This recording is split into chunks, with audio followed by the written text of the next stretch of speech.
Hi everyone, my name is Jenny and I'm back today to do another video.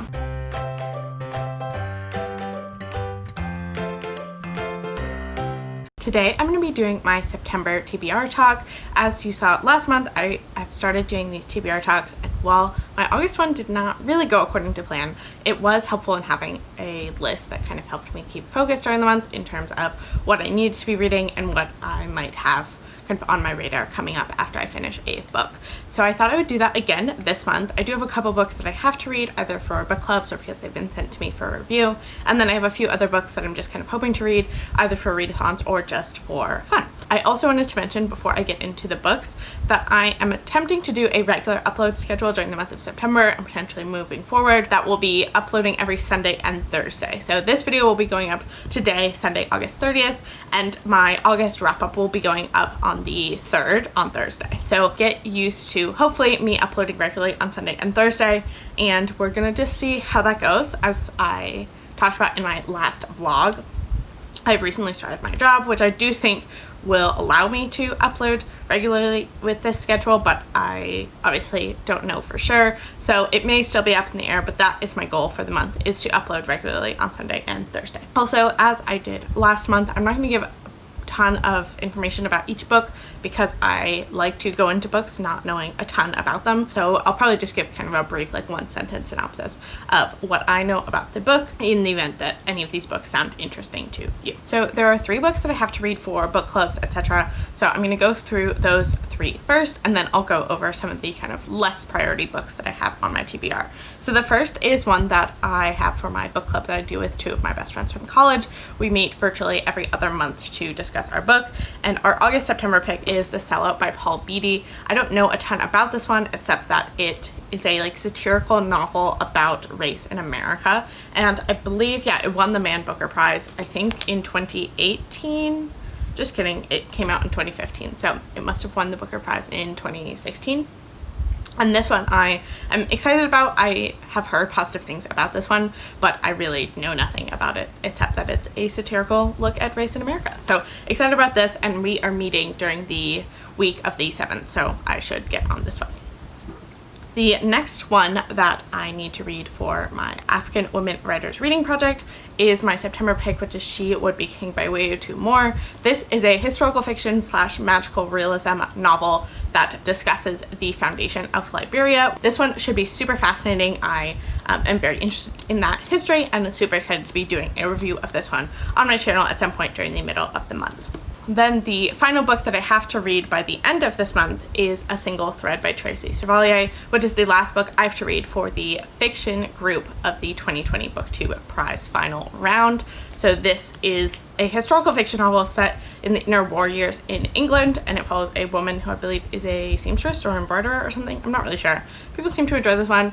I'm excited about it. That's really all I know. My grandma loved this one and she recommended it to me too, so excited to read this one, and I have to read it by the 30th because that's when the ballots are due. So those are the 3 books that I absolutely have to read because of different obligations. I also do have 2 books that were sent to me for review through Netgalley. The first of which is Master of Poisons by Andrea Hairston. This is a adult fantasy novel that is inspired by West African folklore that comes out on the 8th of September from Tor. I am super excited about this one. I actually started reading a little bit of it this morning and I'm very intrigued. So that one will be definitely a priority that I'm reading this month. And then the other one that I have as a e-arc for review is Tools of Engagement by Tessa Bailey. This is the 3rd in her Fix Her Up, I think it's called, romance series. And this one is a hate-to-love workplace romance that I believe has a Texan hero, so I'm excited about that. Love a Southern boy in my romance novels, and I read and enjoyed Fix Her Up by Tessa Bailey. I have not read the second one because I heard pretty mixed things about it, but I am excited to read this 3rd one, and it comes out from Avon on the 22nd of September, so also hoping to get to this one during the first half of the month. If I do finish those 2 books in a relatively timely manner, I have 3 books that are coming out on the 6th of October that I would like to read, which are Leave the World Behind by Rumaan Alam. Super excited about this one. I believe it's kind of a sociological thriller, kind of Get Out type of vibe, which I'm very intrigued about. I also have Daughter of Black Lake by Kathy Marie Buchanan. This one is a historical fiction novel that is set during the Roman invasion of Britain, so it follows a Celtic family, and I am super excited about this one. I have not read a whole lot of historical fiction that kind of follows a classical or even like prehistorical period, but that is an era of history that I find very interesting, and so I'm very intrigued to see how this plays out in this historical fiction novel. And then the final one that I've actually already started is The Fragile Earth, which is writings from the New Yorker about climate change. This one was edited by David Remnick and Henry Finder, and I am enjoying this one so far. I'm about 20% of the way through it, but it is about 600 pages. So I've slowly been making my way through that one, and definitely will be reading that throughout the month. Then, if I finish all of those books, I also have a backlog book that came out on the 25th of August that I wasn't able to get to during the month of August, which was Aria by Nazanin Hozar. This is a historical fiction novel that is set in the 1950s, 60s, and 70s in Iran, and takes place around the Iranian Revolution, and follows a young girl who is orphaned at a very early age and is taken in by a group of 3 women and one of their husbands, and I believe she gets somehow involved in the Iranian Revolution. So super excited about that one as well, and that's another one that if I have time this month I would love to kind of catch up on. If not, I will probably read it kind of towards November or December. So those are all the ebooks that I'm hoping to read. Now moving on to a readathon that's happening from the 15th to the 24th of September. That's the Latinx-a-thon. I heard about the Latinx-a-thon from Jocelyn at Yogi with a Book, although there are 6 hosts in total, and I will put all of their information down in the description box below. I've not participated in Latinx-a-thon before, but it is a celebration of Latinx Heritage Month here in the United States that runs from September 15th to October 15th. So they have a variety of different prompts, but mainly just want to encourage fellow booktubers or people in the bookish world to read books by Latinx authors. So I only have 2 books by Latinx authors that were on my shelves, but I am hoping to get to both of them this month. The first of which is one that I think I'm actually going to be buddy reading with Emily from Em Likes Books. I'll put a link to her channel down in the description box below. I really like her content. She reads somewhat similarly to myself, although she reads a bit more YA than I do. But we are both hoping to read You Had Me at Ola by Alexis Daria together. This is a romance novel that follows 2 telenovela stars on a show on Netflix that I believe is kind of a over-the-top drama that Netflix is putting on, or the Netflix equivalent in this world. And these 2 characters are the main leads on the show and develop some off-camera chemistry. So super excited about this one. I've heard nothing but really great things, and also this cover is just absolutely amazing. Then the other book that I have on my shelves and I'm super excited to read, and I'm hoping to get to during the Latinx-a-thon, is The House of Broken Angels by Luis Alberto Urrea. I hope I said his name right. I took Spanish for several years, and rolling your R's is just not something I ever was able to grasp.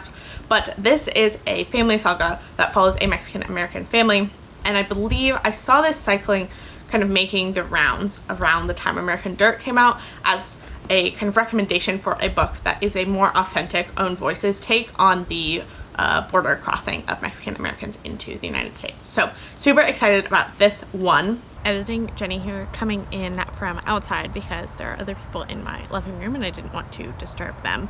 But I learned from Lindsay, who I was talking to earlier today, of Lindsay's Book Life. I'll put her channel down in the description box below as well, that this actually does not have anything to do with border crossing. So not really sure where I got that idea. Either it was incorrectly put on a list or it manifested itself that way in my mind. I'm not really sure, but apparently it is just about a Mexican-American family and the patriarch is dying.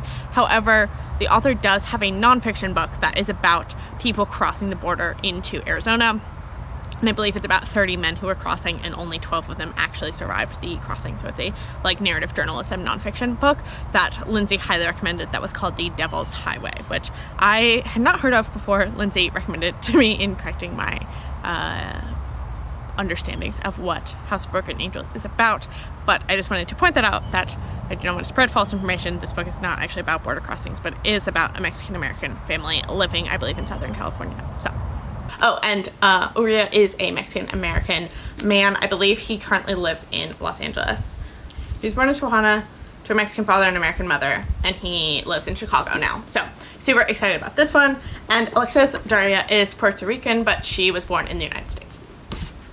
So those are my 2 Latinx-a-thon picks.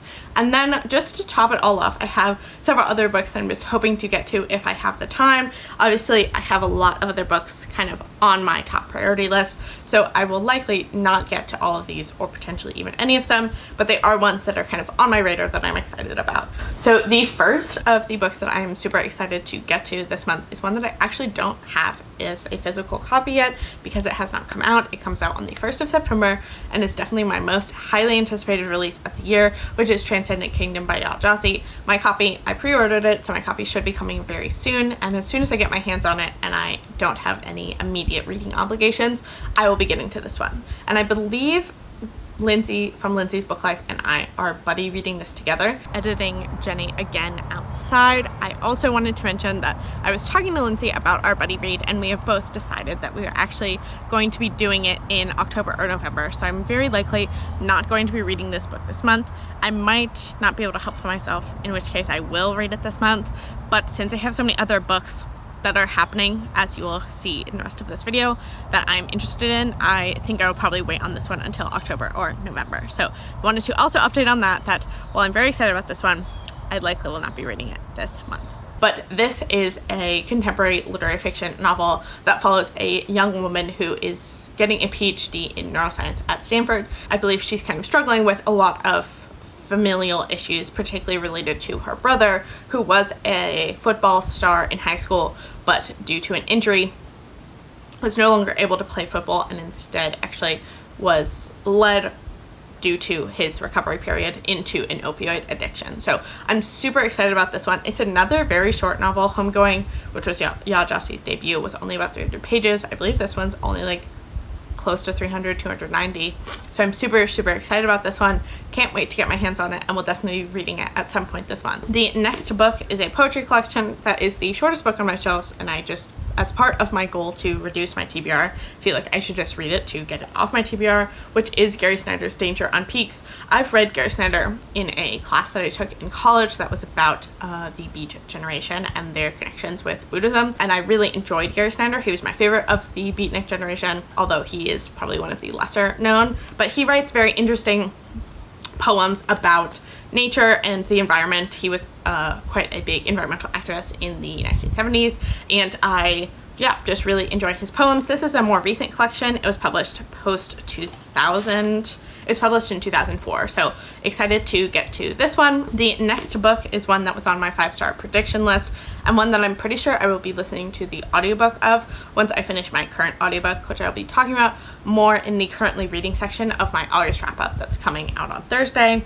But the book that I'm hoping to get to is The Potlicker Papers, A Food History of the Modern South by John T. Edge. So John T. Edge is the director for the Southern Foodways Alliance, which is a research and kind of engagement center out of the University of Mississippi that focuses on capturing and archiving the cultural history of food in the South. So I believe this is pulling from a lot of the kind of archival work that center does. John T. Edge also hosts a podcast that I really enjoy called Gravy, which is stories from the South featuring food that are really fascinating, and he has some kind of really interesting ways of looking at food and the connections that food has to Southern culture. So I'm super excited about this one. Have heard really good things, and yeah, excited to read it. Then the next book that I'm hoping to get to if I have the time is Rules of Civility by Amor Towles, which I put on my TBR last month and did not get to it. But this is a historical fiction novel that's also set during the interwar years and follows a young woman who gets kind of involved in the upper echelons of New York society. Super excited about this one. I know it's Olive from A Book Olive's favorite book of all time, so I'm excited to read it. Next up, we have one of my chopping block books, which that kind of round of the chopping block is ending at the end of October, so I do need to get a move on some of those books. And the one I'm hoping to read this month is The 13th Tale by Diane Setterfield. This is a kind of gothic semi-mystery novel that tells the story of a older famous author who requests a young journalist to come kind of write her life story, and the young journalist does not quite know why she's been picked, and there's some kind of mystery creepiness that gets kind of uncovered through that, so I'm super excited about this one. And then last but certainly not least, we have Conjure Woman by Afia Atakora. Editing Jenny one last time, it is my curse to say her name wrong every single time. It's Afia Atakora. I always want to say Atakora, but it's Atakora, and I need to remember that. This one I am super excited about. It's another historical fiction novel that is set in the kind of immediate years before the Civil War as well as shortly after the Civil War, and it follows an enslaved woman who is a healer along with her mother who's also a healer, as well as their master's daughter. So I'm super excited about this one as well, and it has such a cool cover. I love that. I am also hoping to participate in another readathon this month, which is the Mammamiathon. I heard about this one from Julija of Shakespeare and such, but there are 2 co-hosts, which I will put all of their information down in the description box below. And this readathon is running from September 1st to the 12th, and basically is just a celebration of the musical / movie Mamma Mia. I love Mamma Mia. I'm a huge fan, and so when I heard about this readathon, I obviously had to participate. However, I heard about it like 2 days ago, so my TBR was already pretty much set, but I managed to fulfill the prompts using the books that were already on my TBR. So the way this particular readathon works is that there are 4 categories, and you can either choose to do all 5 prompts in one of those 4 categories or do 1 prompt from each of the 4 categories. So the 4 categories are Donna, Sophie, the Dynamos, and the Dads. And so I've chosen to do 1 prompt from each of the 4 categories. I will put a link to all of their announcement video and their information down in the description box below if you kind of want more information about what this readathon is about. So the 4 prompts that I've picked are Donna's Money, Money, Money prompt, which is a book that you did not pay full price for. And for that, I'm going with The Salad by Paul Beatty because I got this as a used copy from my local new and used bookstore. For Sophie's prompt, I am doing the I Have a Dream prompt, which is to read a fantasy book. So for that, I will be doing Master of Poisons. Then for the Dynamos, I will be doing There Does Your Mother Know prompt, and this is to read a romance novel or a smut novel, and I will be reading Tools of Engagement by Tessa Bailey for this. And then finally for the Dads category, I will be reading Gimme Gimme Gimme, which is an anticipated book. So for that, that will either be Transcendent Kingdom by Yael Jossi if it arrives in time and I have the time, or it'll be She Would Be King, which is highly anticipated for me and definitely a book that I will be reading during the first half of the month. So that is the Mammamiathon. I am super excited to have been able to finagle my already existing TBR into the challenges. I think that is everything. If any of these books sound interesting to you or you're interested in buddy reading them with me, please let me know down in the comment section below. I would love to have a buddy for any of these books. Additionally, if you've read any of these books or have anything you want to say to me about them, please let me know down in the comment section below. Have a great rest of your day when you are watching this, and I will talk to you next time.